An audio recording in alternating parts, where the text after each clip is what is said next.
morning. It is morning huddle time. I'm Chad Prinky here alongside Stacy Holzinger, as always. The nature of the beast is the competitive nature of the industry. Is if you can see it, you can be it.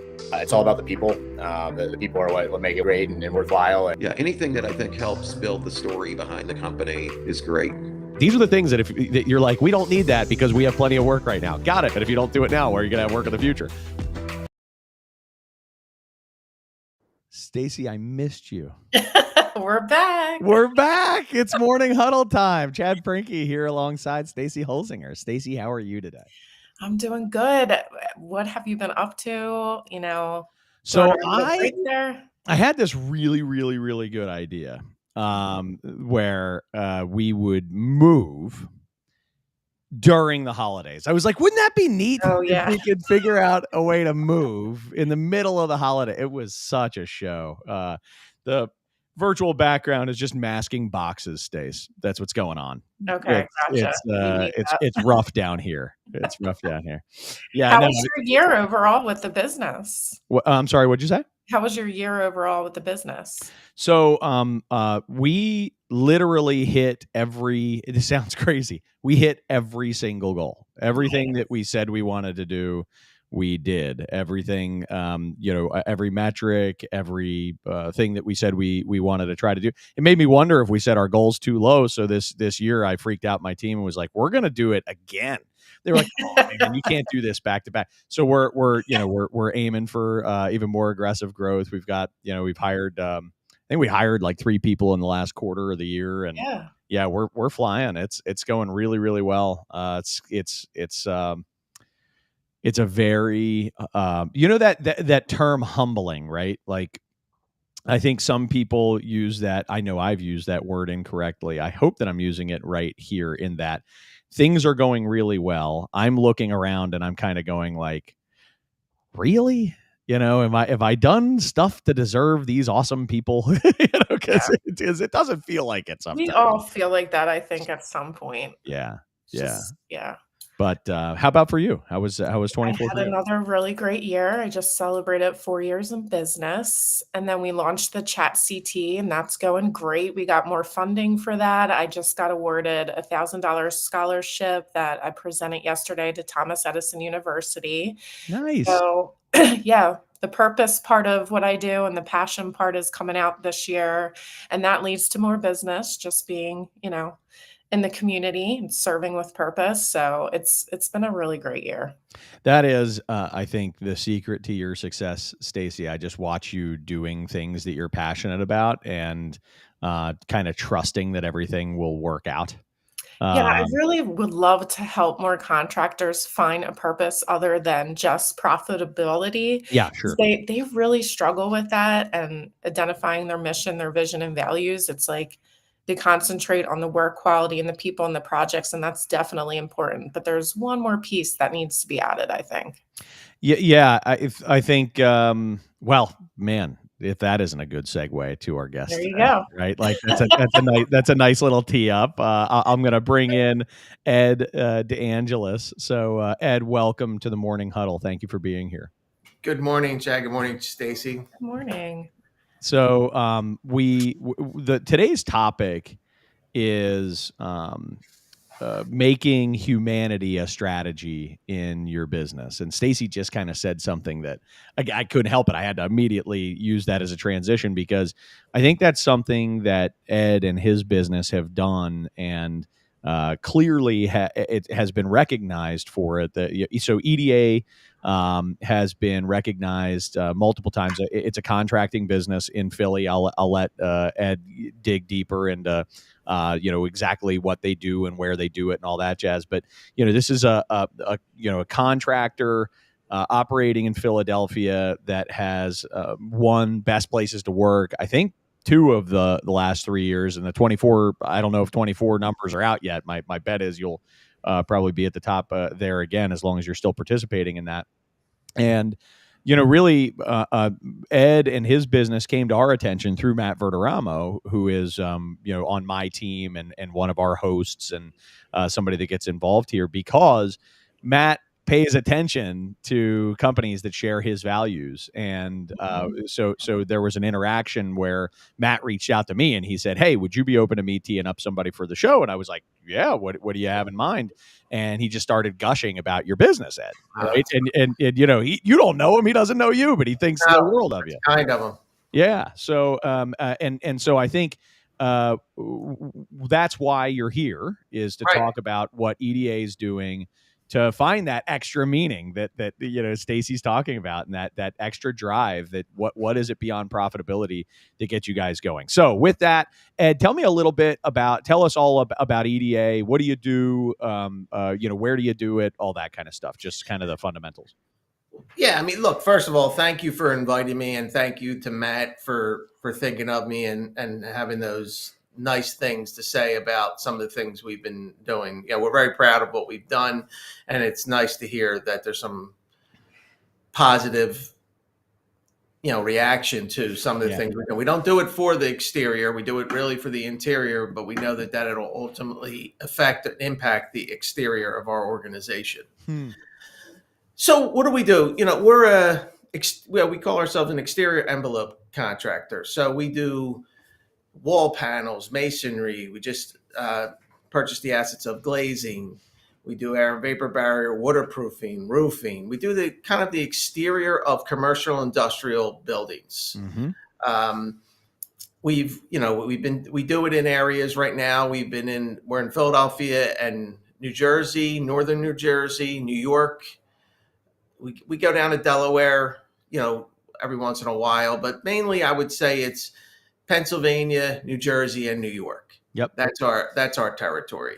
And roughly how many employees do you guys have? 450, about 450. 450 employees. Wow. Correct. That's amazing. Correct. So we're spread out all over. Did you start the business? I did. I started the business in 1999, which means last year we celebrated our 25-year anniversary, which is amazing. It seemed like it went in 2 minutes, but if you have children, you know what that's like. Yeah. So it flies by in a second. But yes, I started in 1999. Phenomenal. Okay, great. So founder of the business. Yes. 25-year-old company that you've been able to grow to 450 employees. From zero, which is awesome. And you know, first question, just because I can't help digging into this with founders, entrepreneurs. Why'd you start the business? I think that's a great question. And I think I always tell this story because I think it's an important one. Where I grew up, you could be a paper boy. So we lived in row homes where, you know, I used to deliver the paper in the afternoon, which was called the Bulletin. It's long gone. Anybody who would be listening here wouldn't even know. So then it went to the Inquirer, which means I had to wake up at 4:00 in the morning, 4:30 in the morning to go get my papers and then deliver the papers. And the reason I say that was kind of the impetus for me was my parents didn't give me a lot. Not that we were middle class. Yeah. So they said, if you want those Converse sneakers back in the day, you're going to have to earn some additional money. I'm only 12. You know, I mean, I'm in 7th grade, I think, 6th grade. So once you start doing it, I felt this entrepreneurship that if I get more papers, I can make more money. If I do the job well, I get good tips. If I do it poorly, I get reprimanded intently. No one cares if there's no internet. If I miss the paper, Mr. Wilson is going to have my head and he's going to complain to me every day. So, you know, I think, and my father owned a construction business, an HVAC business. So I think there was a bug in me always that was going to be something. But I tell that story because I think sometimes there's things in your life that you look back and you go, that meant something to me because it made me feel good to earn my own money. It made me understand responsibility. I mean, think about it. I had accounting. I had customer service. I had to deal with adults all the time, and I'm only 12. You know, so, but it also made me feel good because now I'm with my friends and we all lived kind of in the same homes, and I'm the one who had money. Right. Yeah. You were like, you guys want a pizza? You guys, right. You know, I got it. Yeah, I'll get the like pizza. that. I'll get the pizza. Yeah, So, I know the feeling. Yeah, I think that gave me some of that energy as I kept, growing up. Again, my father was, his own entrepreneur, but I think that was one of the things that really kind of spurred me, I think, to want to start my own thing. And I had a lot of ideas, and as we go through this conversation, you'll see I'm very opinionated. I think I have a lot of thoughts. Whether I'm right or wrong doesn't matter. It's what I think, and I'd like to kind of implement them. So even if someone else would say, Ed, why do you always say hi to Mr. Wilson? I'm like, because he's on my route. Yeah. If he's going to his car, it's going to benefit me if I'm nice to him. He's going to give me a good tip. And so, and this is, man, I can see some trends here in your thinking, Ed, where that carries over for you into not only your customers, but obviously now into your employee base, where I guess at its core, just this thought that if I do the right thing, if I make people happy, if I work hard to make people happy, that's gonna benefit me, right? Like, Chad, you hit it right on it.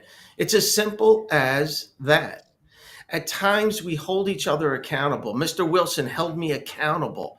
I didn't like sometimes some of the things he would either say to me or whatever, but at the end of the day, if we created a relationship, we were both going to do better. He was going to get his paper when he wanted. He was going to have a paper boy that he enjoyed being around, and I enjoyed him as a customer. And yes, we might have gotten in an argument. He might say, why are you 5 minutes late? I mean, again, I'm saying Mr. Wilson was every other door, meaning people would be standing there waiting for the paper because, again, people don't remember in the internet world, yeah, you can have information immediately. But back then it was like, what happened last night? Right.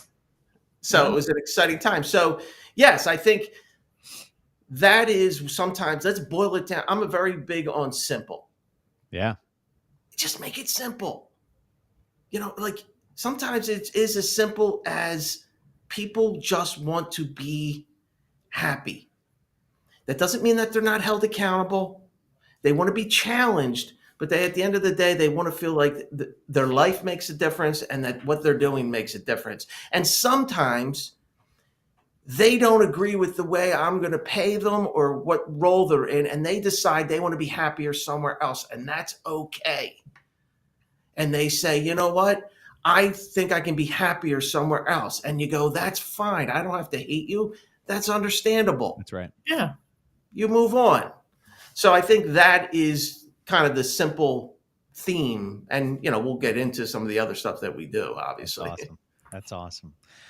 Stacy, you and Ed share a common background, right? This common upbringing, row homes in Philly. That sounds right. Yeah, and when I say that, no one knows what I'm talking about. 'Cause I think they call them townhouses here. That's right, townhouses. Yeah. I always, when that first came in, Stacy, you would appreciate it. They go, hey, there's this townhouse for $450,000. I said, yeah, that's a row home. That's a row home. I wanted a townhouse. Exactly. And my house, I think back now, this is back in 70s, but it was $13,000. Yeah. Crazy. Yeah. We've rebranded row homes. We definitely have. Exactly what we've done. So, okay. Is there a point in your journey where the light bulb switches on for you and you start making this a priority, or is this a priority from day one and you're always kind of thinking, all right, I'm going to just make this the very best place to work and everything's going to take care of itself, or is there a moment where you're you sort of or a series of moments, right, where light bulbs go on in the business? How does it go down? Chad and Stacy, I think what happens is any entrepreneur knows once you start it, you're in fear mode and you're in survival mode. To be fair, at that point, you're just trying to make transactions work so you can keep yourself in business. 100%. Definitely. So I don't want to sit here and tell anyone that in the beginning, and when I say the beginning, I'm talking about at least the first 5 years, I was in just panic of making sure I had two children at the time, young children. I had left a good job. My wife was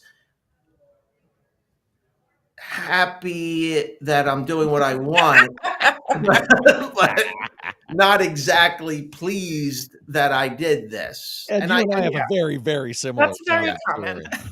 Yes.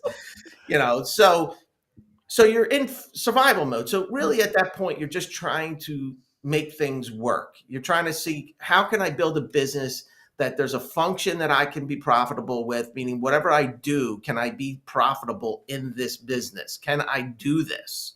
Yeah. You have faith in yourself, but you're trying to figure out the assets and the liabilities. Do they match? Am I able to make some money? So the first 5 years for sure, I were a blur and I don't even remember. From 5 to 10 years in the business, you start going, okay, I'm starting to make this work. Mm-hmm. This is working for me. Is this it? Am I just going to be profits only? Like, is this the only thing I'm going to get out of this thing? Am I going to, and I'm not saying I wasn't a good person and we weren't good to our employees and things like that. But there was a point about 10 years in where I said, you know what, I need to do some research for myself to say, is there more to this? And that Mr. Wilson story I told you in the beginning wasn't in my head for those first 5 to 10 years. It wasn't until I started to do a tremendous amount of research to go, can I be profitable? And can I do better with what makes us more powerful? Mm-hmm. And then by reading, I read Good to Great. I read the Tony Hsieh Zappos story. I read Southwest Airlines. I read Starbucks. I mean, I did a tremendous amount of reading to try to figure out, is there something more? It's great. And so if you ask me, I would say, the 10 years to 12 years is then from those years, I was just trying to study and while everyone else is trying to do transactions. We've grown, but we haven't, we're not at obviously the size we're at now. Mm-hmm. I'm trying to do some research. And I would tell any entrepreneur, if you're not committed to whatever change you're going to make, because this was everyone would say, what is wrong with you? Like, what's going on? Because I'm speaking a different language now. Right.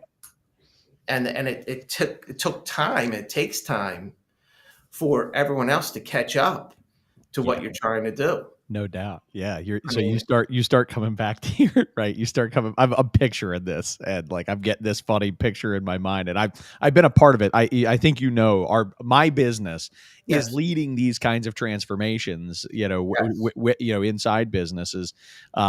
Stacy's comes in and helps companies to totally rethink how they're positioning their brand and going to market, what they say about themselves. And so we both, I think, have a front row seat to what you're talking about, but I'm picturing you going back to your team and being like, we've got to do, and they're like, holy, Ed's lost it. He's on some kumbaya stuff. I don't know what's going on. That is Chad and Stacy. I'm so glad you said that because I think that's the first thing every entrepreneur and everybody has to recognize. That's exactly when I walked in, because if you've read Good to Great, the one thing that we wanted to do is we created a committee to come up with values. Yeah. What are our core values? You can figure out how to put the right people in the right seats on the bus and make sure you attract the right people. Yep. So everybody sitting there is like, when are we going to start talking about the stuff that is on fire over here? And I'm like, we're not talking about any of that. Yeah. So hard. It was hard and, it was difficult.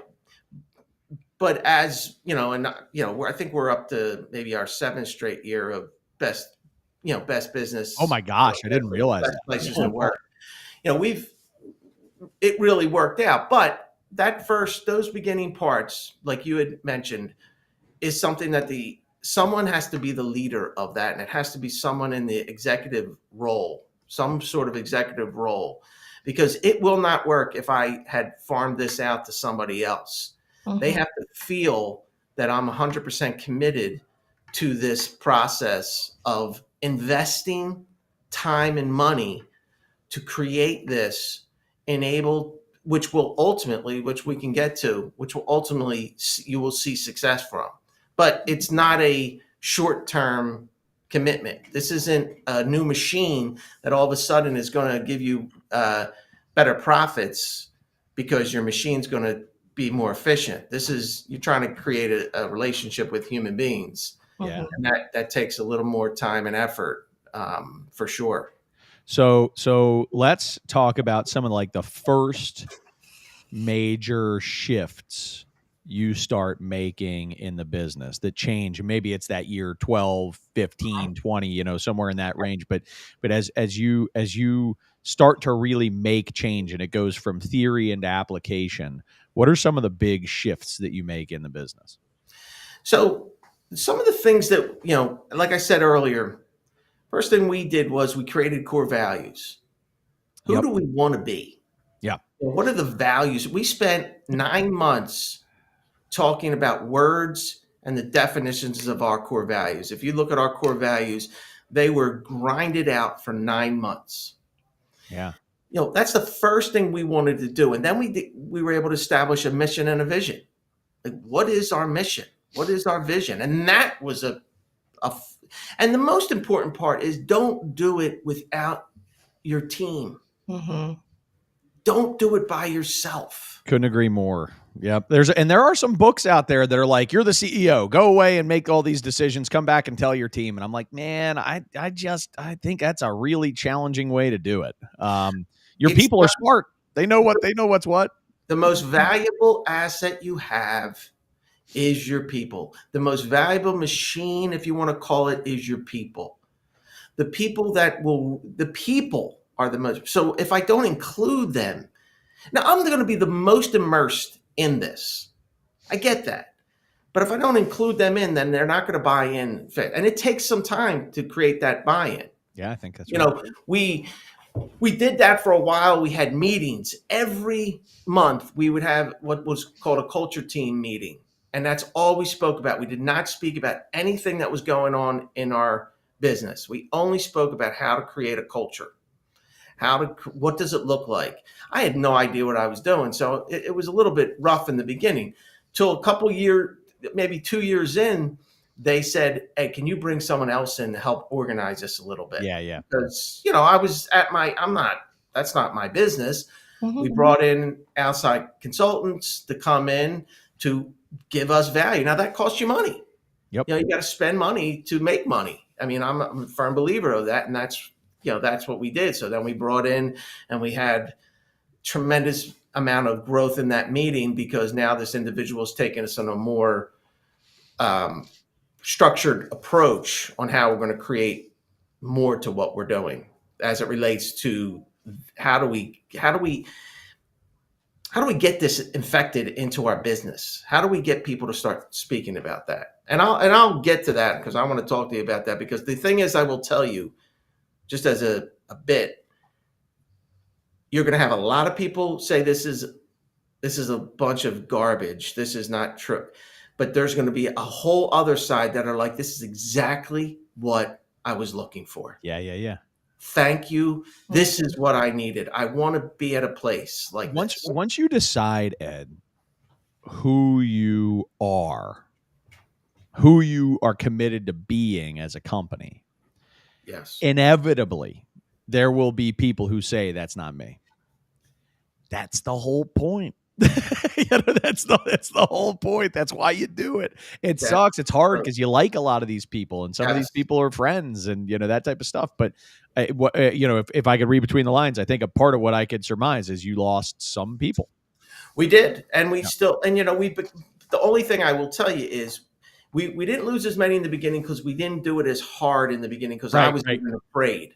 Yeah. But now that we've seen tremendous success from it, now we are even more adamant. Do you think you should have gone harder, faster? I don't know. Yeah.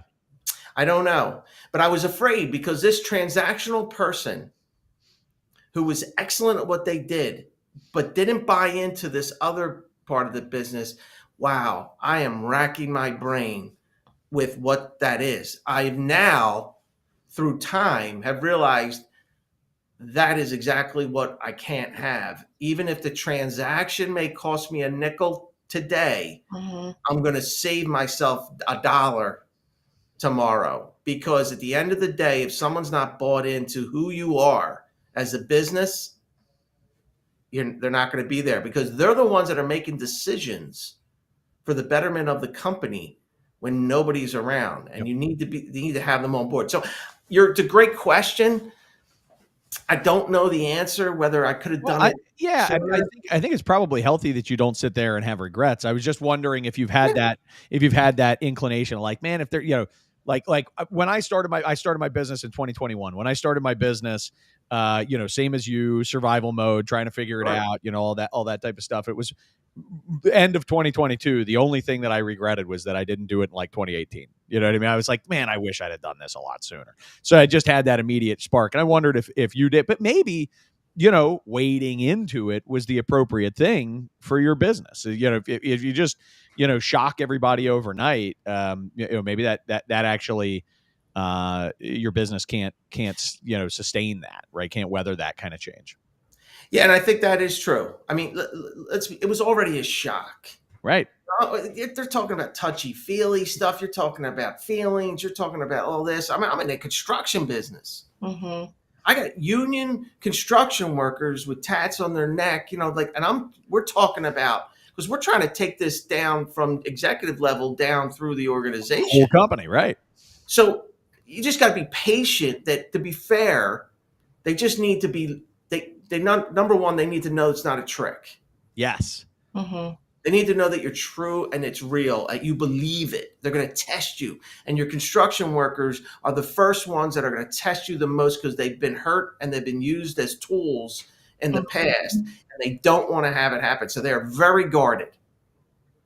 But when they buy in, they go, oh my gosh, this is what I want. This is who I need. And they say, this is going to help me. And that's why we'll get to humanity as a strategy, because at the end of the day, they just become so much more powerful, because now they are the ones who are speaking it. So I regret, I wish I would have done some of it sooner, but I can't sit here and tell you that I was even ready. I'm still an entrepreneur who started a business who still had fear about, even though we're at this level, it's hard to change that. But now every year I get even more committed, because of the success that I've seen when you're committed to it. And if you take that transactional person who has no interest in buying into the culture that you're trying to believe, you're better to let them go. Yeah, you are. You're better to, and it's better for them. It's better for you. It's really, really hard when you're, especially when you're smaller, and when you really count on certain people. You're like, oh my gosh, I really can't afford to lose that person. But you're right. It's not. Nobody's actually happy. In that misfit environment. Okay. I can't believe that we already are a half an hour in, and I want to make sure that we keep our show to something close to 45 minutes. So I want to go through your values real quick, and I don't want to spend time on each one. Okay. But sure. What I want you to, I'm going to buzz through them, and then I want you to talk about some of the things that maybe you guys are doing that were like not easy business decisions, but that you choose to do different to match up with these values. So I've got smile, laugh, enjoy life, live proactively. Yes. Build trust. Yes. Work proud. Exceed expectations. Be passionate. Demonstrate humility, and strive to improve. So these 8 values are sort of the guiding principles that your team lives by. Give me some proof, if you wouldn't mind. Like, what do you do to live those values that maybe aren't like maybe are kind of challenging business decisions, maybe cost you more money, but you do different. So, I'm glad you mentioned them, and I'll take the simple one: smile, laugh, and enjoy life. Yeah. So at EDA, we created what's called a fund committee, EDA fund committee. So what we do is we give funds to this committee. I'm not on it. It's anybody can sign up for it. And we create events for all of our employees. They create them, not executive team.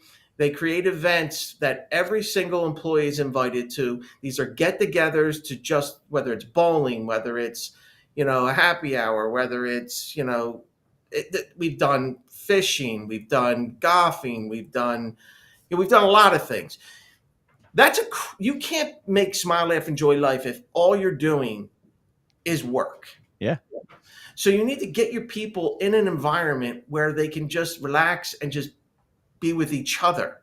So we have but you have to be intentional with it. So it has to be something that you invest in. We have people who run them. We have people who, it's not as easy as just like, let's go meet at the local, bowling alley. Not at 450 people. You gotta put together a whole thing.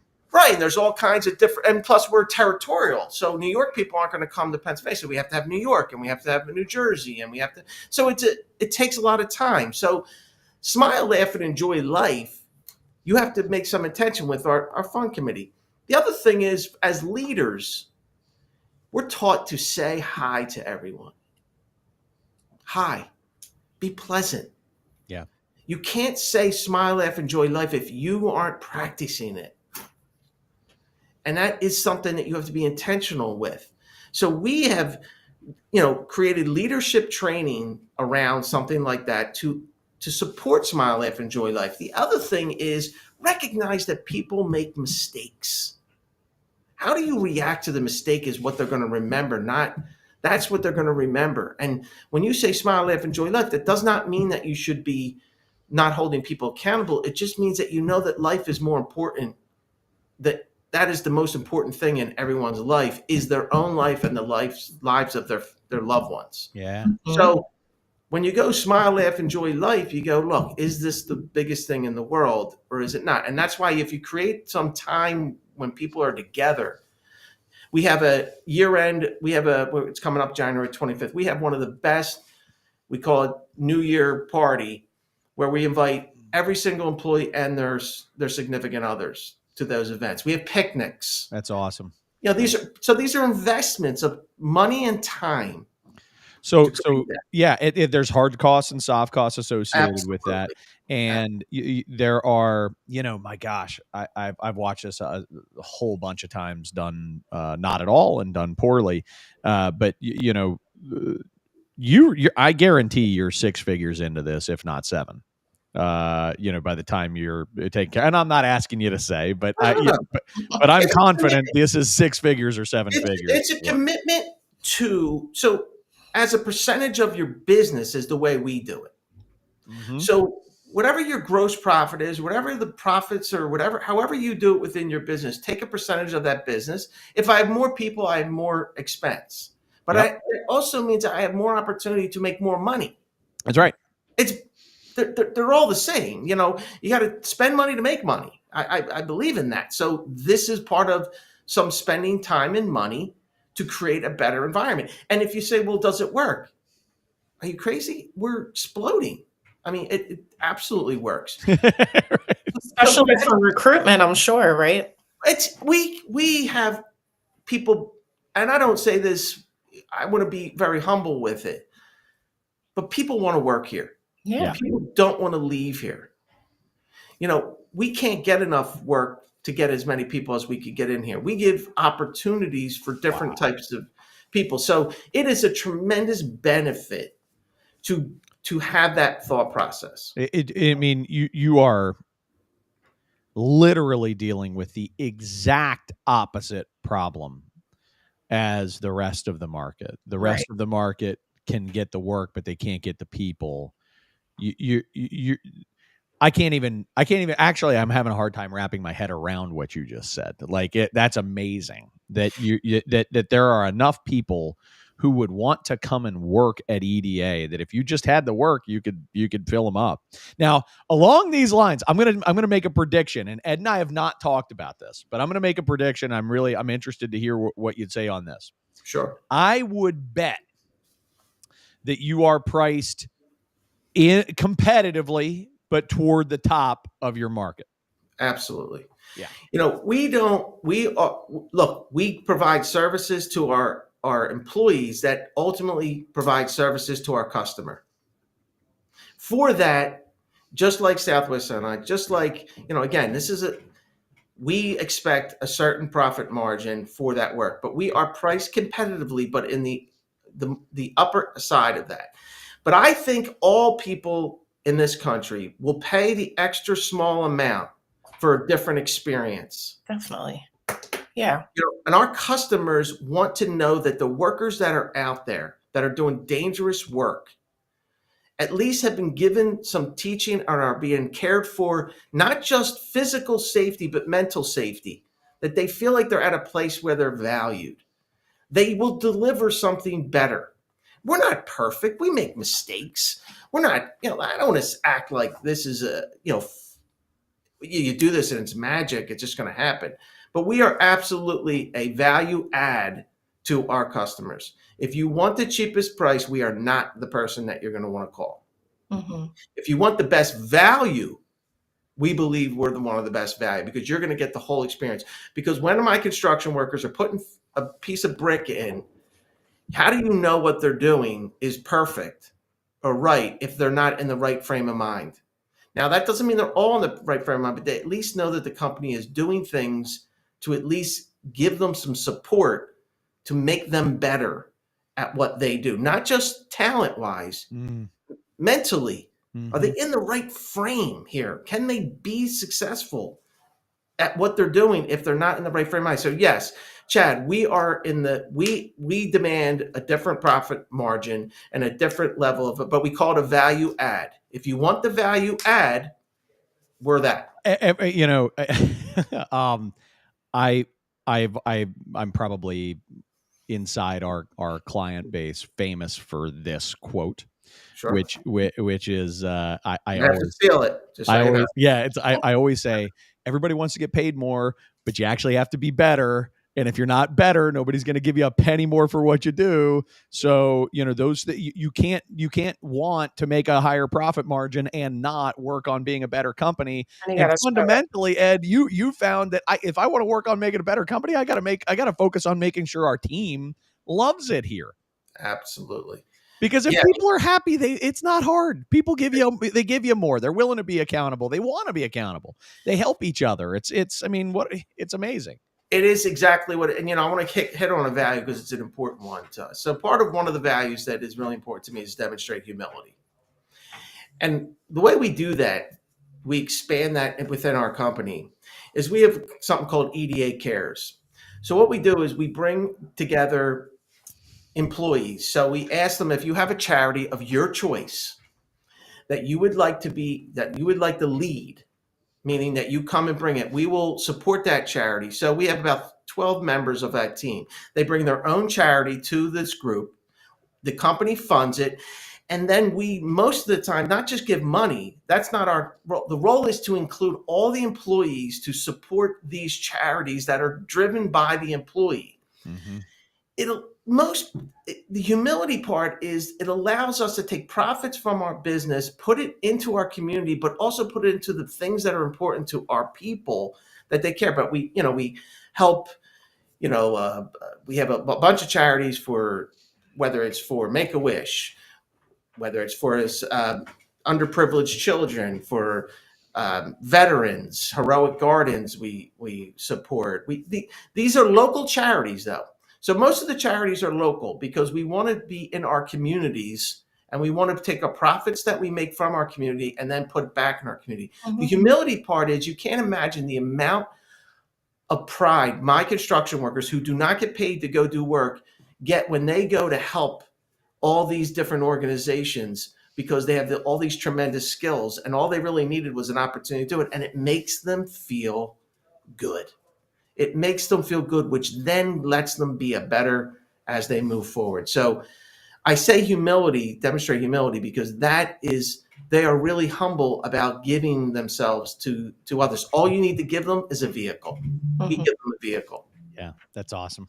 It's a great example. And I think, overall, if you're an owner or an executive of a construction company and you're watching this and you're thinking, what are my takeaways? One of the things that I want to zoom in on is you got to put your money where your mouth is. You actually do have to invest. You actually do have to spend, some time and money on this stuff. And there are a lot of things that are free. Yes. There are a lot of things that are free, like your managers just making a commitment to saying hello to everybody every day. Yes. One of the best companies I've ever had the pleasure of working around. One of the things that they have culturally is that anytime one of their field staff is in the office, every office person shakes their hand as they walk by and they say thank you. It's just they just say, hey, thank you, thanks for what you're doing, man, thank you, appreciate your hard work, right? In every parking lot it says, thank you for your hard work in both English and Spanish. You know what I mean? Like it's just it's an easy, it costs nothing, and it's genuine, it's real, and the impact that it's made on turnover is undeniable, because again, it's how I mean, this is just a human thing. We don't want to go places where we don't feel appreciated. And we don't want to leave places where we feel appreciated. That's it. And that's why I say, you've spoken to it earlier. Humanity has a strategy. So think about the fact that if you're just treating people better as humans, and you create that strategy of how do I make them feel valuable? Yeah. And you create that strategy of, simple things, inexpensive things, high, pleasant, holding them account, talk to them honestly. One of the things I want to make sure that everybody knows is in construction, think about this. The male population of construction is 75%, has a higher suicide rate. It's 6 times more likely to commit suicide than the male and general population. Yeah. We do high stress work. We have a different type of mentality of how we do things. We need to make sure from a humanities standpoint that we're doing something to support this group that we've grown tremendously. I mean, again, we're at 450 today, but we've grown every single year. The only year that we did not grow is 08, 09, and then the COVID year. But ever since then, we have been on an upswing. So what I am speaking to as humanity as a strategy, I'm here to tell you it works. Yeah. Your business will do better. You will feel more fulfilled. How many, and this is a very, very practical question, but I can imagine a lot of contractor listeners wanting to know, what percentage of your work is with GCs?